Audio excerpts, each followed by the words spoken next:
Good morning, my beautiful friends. This is your wake up call with Maui Paul.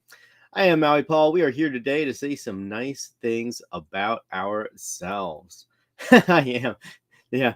Thanks so much, Teresa. Yeah, indeed, I was raiding the office at midnight. I totally was. What a life I live that I get to just sort of like go into an office at midnight and rate it. Anyways, and then it makes a newsletter. Good morning, everybody. Good morning. It is wonderful to see you guys here today. Good morning, Jan. Good morning, Donna. Good morning, Dan. Coming from almost paradise. Looking forward to seeing you today, Dan. Good morning, Shauna. Good morning, Teresa. Let's see here.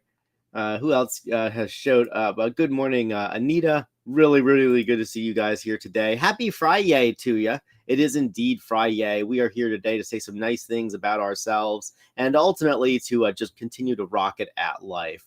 So, we're going to do what we do every day. I'm going to pull a card off the top of the deck. I'm going to ask you if you are the affirmation on the card, and we are going to respond out loud together. I am that affirmation. As we do that, we are going to be building into our own lives. We're going to be changing up our own experience. And more importantly, we're going to be setting ourselves up for success. So let's have some fun today. Let's pull a card off the top of the deck. And let's say that today I am centered. I am centered. I relax into the mysteries of life. So I am centered. I relax into the mysteries of life. Are you centered? You are centered. You relax into the mysteries of life. So I'm going to write that down in the comments that I am centered. I relax into the mysteries of life. And life sure is a mysterious thing. I chose a labyrinth to be a visual metaphor for the path that we take in life, which is a classic choice. And and if you guys have ever walked a labyrinth, you know how meditative it can be. The whole point of a labyrinth is just to walk the path. And in life we have goals, and the goals are represented by that center part of the labyrinth, that open space in the middle, that place that we are going to achieve. And of course, as we walk into a labyrinth, we're walking straight toward our goal. But then something happens, just like it does in life, just like it does whenever we're achieving any goal and anything worth achieving. Something happens that pushes us off to the right or the left. And if we stop, if we stall, if we give up, if we walk back out, then we will never make our goal. But if we continue on walking, we realize that we are circling our goal. We are circling our objective. We're getting closer to it, even though we're not walking directly toward it. With the paths, they shift back, they change, they go back to themselves, and it feels like we're very close, even though we've just started. But as anybody who's ever done anything big will tell you, that when we feel like we are 80% to the accomplishing of our goal, we are really only about 20% there. I remember when I was when I first started to create Sales Hub HQ with my business partners. I mean, I remember that probably about 2 weeks into it, I was like, wow, we are about 80% finished with this. And that's when it hit me like a ton of bricks that we were only 20% done with the project, that we were only 20% to launch. And that's kind of how it is. We think that we're almost there, but then we circle around it for a little while. And sometimes, when we're in a labyrinth, we are walking away from that center. We are walking in a different direction, and it feels like we're going backwards, or it feels like we're stagnating. But if we persist, if we continue at it, eventually we will get to our goal. And it is a circuitous path to get there, though, which is really the point of the labyrinth. As we as we do all that walking, as we move that down that path, we will eventually get where we are going. But it certainly takes a lot more twists and turns than we ever thought it would. Of course, if the goal is worth achieving, if the thing is worth doing, then we will continue and persist until we get over to the middle. But what's at the center? Is there some reward at the center of the labyrinth? Is there something there that's worth staying there for? Anybody who's ever been to the center of a labyrinth will tell you that the center of a labyrinth is empty. There's nothing there. The center of the labyrinth, the reward for getting to the labyrinth is, or to the center, is being in the center. And so it is also with our goals. Once we get to them, once we achieve them, we realize that they are not all that we thought they would be. That they don't bring that fulfillment. That they don't bring that joy. That being there and achieving it really only gives us the desire to achieve another thing, because we are desire machines. Whenever we achieve something, we desire to achieve something else, and that's just the nature of life. And so the real journey of a labyrinth is actually the exit path. We walk into the center, but we're only halfway there. We also then have to walk out. Walking out of the labyrinth, we walk the same exact path, that same exact circuitous path to get us out of it. And in the end, what we're doing is we're contemplating what it took to get us there. And then we are continuing to accumulate wisdom as we go out. That wisdom is wisdom that we can share with the outside world, with the other people. The internal qualities, the internal characteristics that we developed by walking through that path, by achieving that goal. Whenever we do that, those internal characteristics that we've developed, the us that we have become as a result of being dedicated to that stuff is stuff that is valuable to others, and that is what we bring out and share. It's a bit like the hero's journey. The hero goes out on a journey and achieves great things, but ultimately they come back to their hometown. They come back to where they started so that they can share what they've learned with the people around them.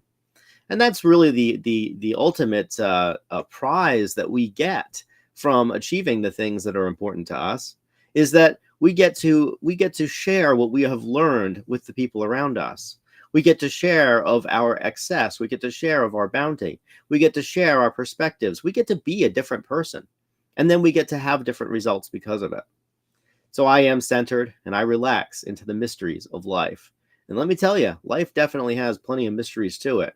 So many things have happened to me in my world that I never really could have efforted into existence. It's just I was in the right place at the right time. I was aligned to the right direction. I was facing the right place.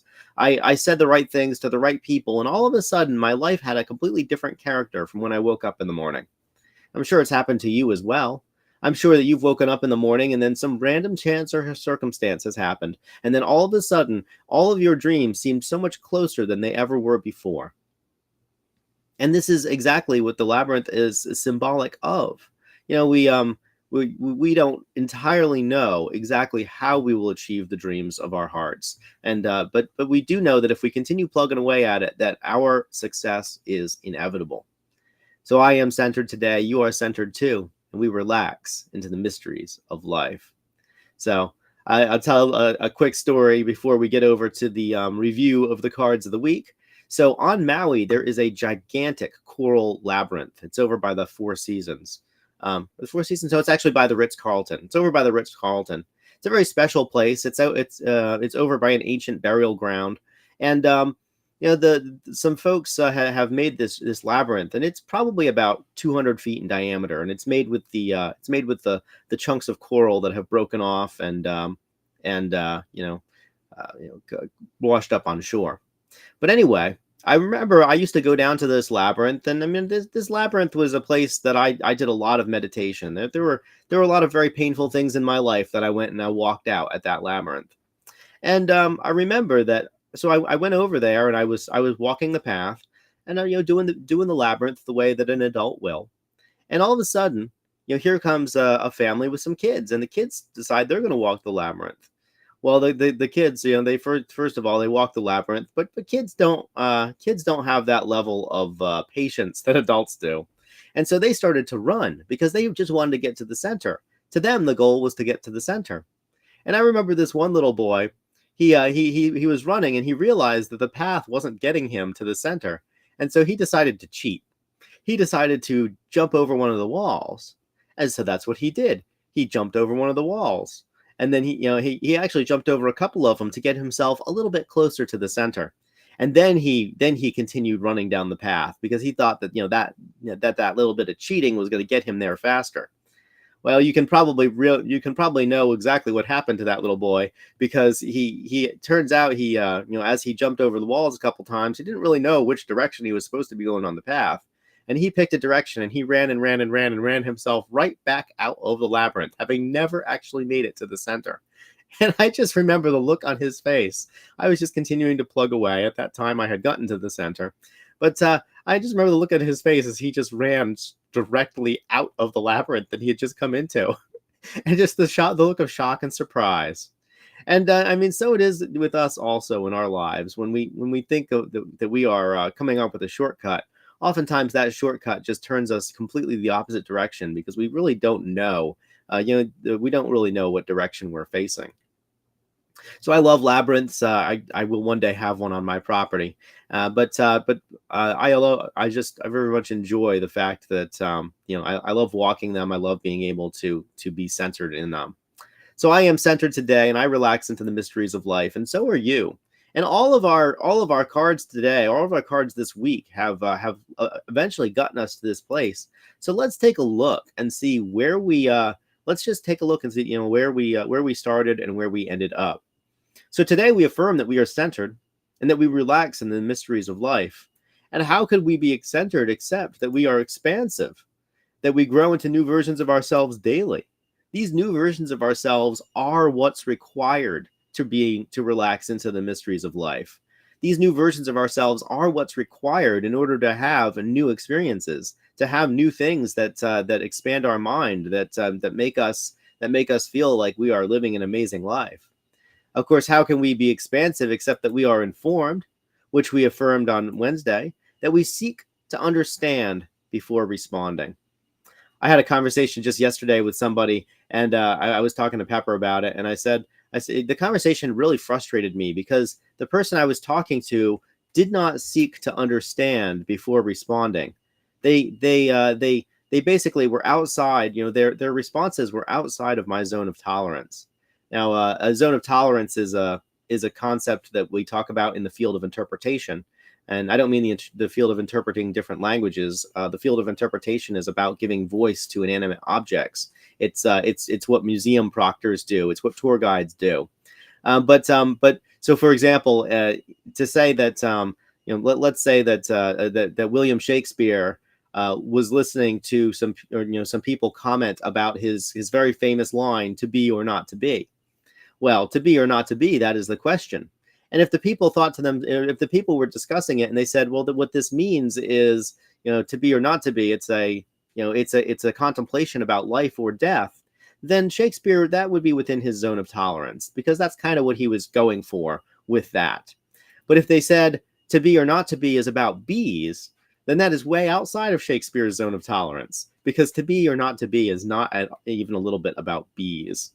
So when we seek to understand before responding, it allows us to be informed and keeps keeps us within keeps our listener, I guess, within the zone of tolerance, our own personal zone of tolerance.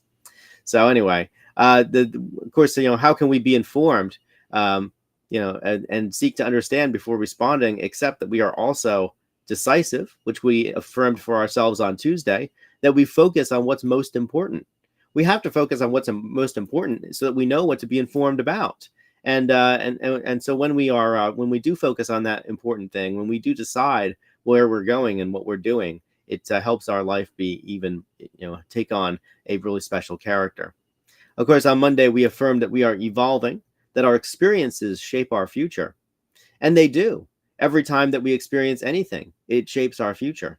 Our future is determined by the things that happened to us in the past, because the way that we react to what's happening now is very much related to what's happened in the past. And so that was our card reading for the week. We are evolving people, and as we evolve, we get to decide the things that are most important to us. As we decide the things that are most important to us, we choose what to be informed about so that we can understand fully what our life situation is before responding to it. As we do that, as we seek to understand before we respond, it allows us to expand in a very powerful way. And so we inevitably grow into new versions of ourselves daily, which permit us to be centered on ourselves and ultimately relax into this great mystery that we call life. And so that is our card reading for the week. Hope you guys enjoyed it. I will return not tomorrow, but I'll return on Monday at 9 a.m. with another set of cards. And I just want to say thank you guys so much for being here. I really appreciate all of y'all just being here and doing this with me. Thank you to everybody who shares this broadcast and comments on this broadcast, and essentially just shows the algorithm that this is something worthy of showing to other people. Y'all are amazing, beautiful, wonderful, happy people, and I really appreciate being in your life, and I appreciate that you're in mine. So I'm getting ready for an epic party weekend. I'm sure you guys are as well. Let's have some fun today. Let's remain centered in who we are. Let's relax into the mysteries that life brings to us today, and let's make sure that no matter what we're doing, that we are that we are approaching it with joy, that we are approaching it with a sense of wonder and childlike amusement. Because as we do that, it really allows us and allows our lives to take on a different character. So I'll talk to you guys on Monday at 9 a.m. Until then, this is your daily reminder. I love you. I appreciate you. I think you're an incredible person. And I will talk to you tomorrow on Monday at 9. Until then, aloha from paradise.